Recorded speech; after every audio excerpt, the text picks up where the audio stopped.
Hi నమస్తే, welcome to Myra media. నేను మీ కేవీఆర్. రోమ్ తగలబడుతుంటే నీరజ్ చక్రవర్తి ఫిడేల్ వాయించినట.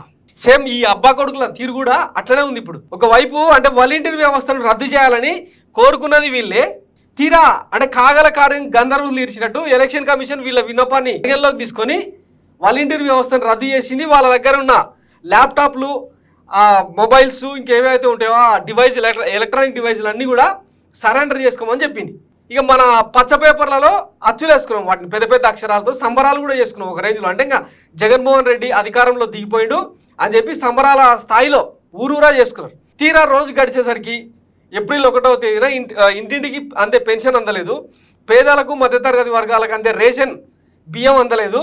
ఇవన్నీ అయిపోగా గత ఎన్నికల్లో 2019లో మనల్ని 23 స్థానాలకు దిగజార్చిన నిర్ణయాలు ఏవైతే ఉన్నాయో, జన్మభూమి కమిటీలు, కాల్మనీ సెక్స్ రాకెట్, తర్వాత అమరావతి భూకుంభకోణం, ఇట్లాంటివన్నీ కూడా ఏవైతే తిరగబెట్టినాయో మళ్ళా అవే వల్లే వేస్తున్నాడు ఈ మంగళగిరి మాలకు నారా లోకేష్. ఆయన ఏమంటాడంటే మళ్ళా వచ్చే అధికారంలోకి టీడీపీ పార్టీనే, ఈసారి అధికారంలోకి వస్తే టీడీపీ కార్పొరేటర్లు, టీడీపీ స్థానిక ప్రజాప్రతినిధులు ఎవరైతే చెప్తారో వాళ్ళకే పెన్షన్లు ఇస్తాం, వాళ్ళకే ఆరోగ్యశ్రీ అమలు చేస్తాం, వాళ్ళకే సంక్షేమ పథకాలు అమలు చేస్తామని చెప్పి నిన్న పిఠాపురంలో మాట్లాడుతున్నాడు. ఇవన్నీ మేము చేస్తున్న కల్పితాలు అనుకున్నారు. ఒకసారి మీకు అది వినిపిస్తా, వినండి.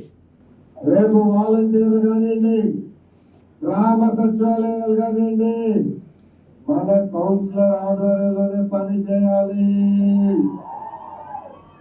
మనం చెప్పిన వాళ్ళకి వాళ్ళు పెన్షన్ ఇవ్వాలి, మనం చెప్పిన వాళ్ళకి బియ్యం కార్డు ఇవ్వాలి.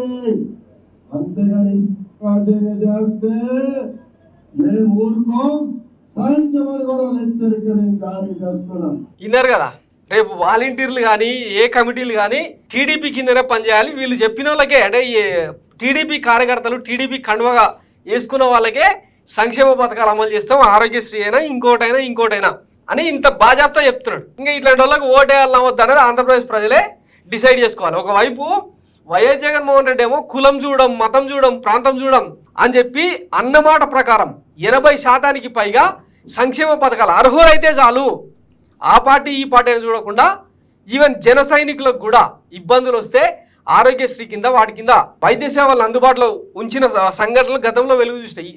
అంతెందుకు, ఇదే టీడీపీ నాయకులైన యనమల రామకృష్ణుడు పంటి నొప్పి వస్తే బిల్లు పెట్టుకుంటే రిలీజ్ చేసింది ఆంధ్రప్రదేశ్ ప్రభుత్వం, వైఎస్ జగన్మోహన్ రెడ్డి సర్కార్.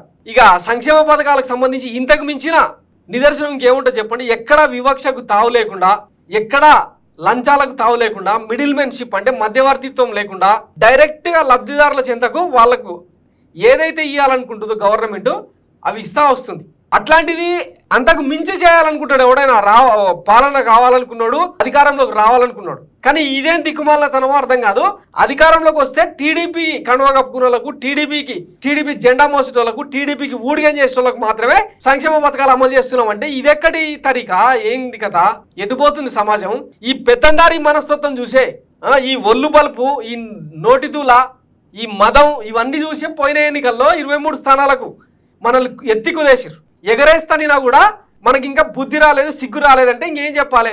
ఈరోజు ఊరూరులో జనాలు ఊస్తూ ఉన్నారు టీడీపీ నాయకుల నిర్వాహకం, చంద్రబాబు నాయుడు మాటలు. అయినా కూడా మనకు బుద్ధి రాలేదు, సోయి రాలేదంటే ఇంకా ఎవడేం చేయలేడు. సైకిల్ ఆల్రెడీ తుప్పు పట్టి షెడ్డుకు పోయింది, ఇంక ఈసారి ఉన్న ఆ నట్లు బోల్టులు కూడా ఊడతాయని అర్థం చేసుకోవాలన్నమాట. సో ఇది నారా లోకేష్ వ్యాఖ్యలకు సంబంధించిన స్టోరీ అనమాట.